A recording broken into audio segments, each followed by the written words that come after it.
Death.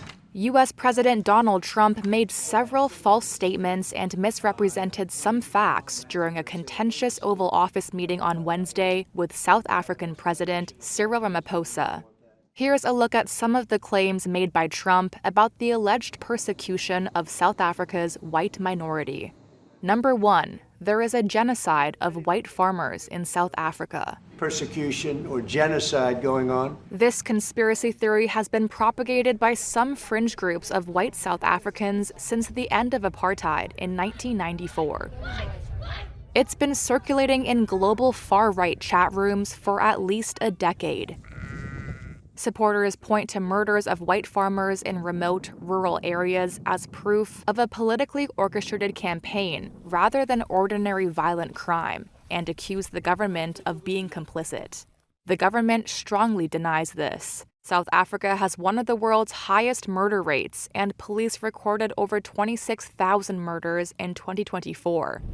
44 were linked to farming communities, and of those, 8 were farmers. Data collected by white farmers themselves also does not support the notion of genocide. People who do get killed, unfortunately through criminal activity, are not only white people. Majority of them are black people. Number 2, the government is expropriating land from white farmers without compensation, including through violent land seizures, in order to distribute it to black South Africans. But you do allow them to take land. No. You do allow them to take land. The South African government has a policy of attempting to redress inequalities in land ownership that are a legacy of apartheid and colonialism.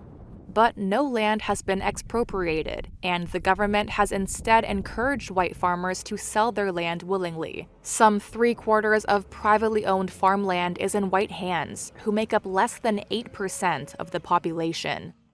A law signed by Ramaphosa in January that allows the state to expropriate land in the public interest in rare cases without compensating the owner requires authorities to first try to reach an agreement. It still hasn't been used.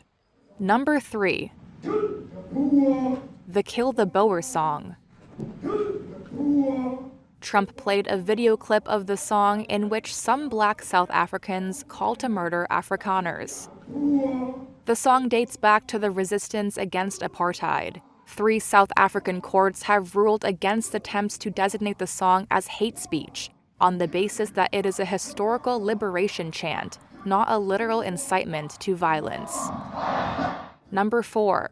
Both sides of the road you have crosses. Trump played a video clip showing a long line of white crosses on the side of a highway, which Trump said were burial sites for white farmers. Those people were all killed. Have they told you where that is, Mr. President? The crosses did not mark actual graves. The video was made in September 2020 during a protest against farm murders. An organizer told South Africa's public broadcaster at the time that the crosses represented farmers who had been killed over the years. Number 5. Trump held up a sheet of paper with a picture of people lifting body bags. These are all white farmers that are being buried. The image actually shows humanitarian workers burying bodies in the city of Goma in the Democratic Republic of Congo. It's a screen grab of this Reuters video taken in February following deadly battles against Rwanda-backed M23 rebels who had captured the city. Number 6. Just put this on, it's right behind you. The opening scene of the White House video shows Julius Malema of the Marxist Economic Freedom Fighters, or EFF, in Parliament announcing, "People are going to occupy land. We require no permission from you, from the president." There was also another clip of him pledging to expropriate land. Some land has been illegally occupied over the years, mostly by desperate squatters with nowhere to go, although some land seizures are politically motivated. The land is usually unused, and there is no evidence the EFF orchestrated any land invasions.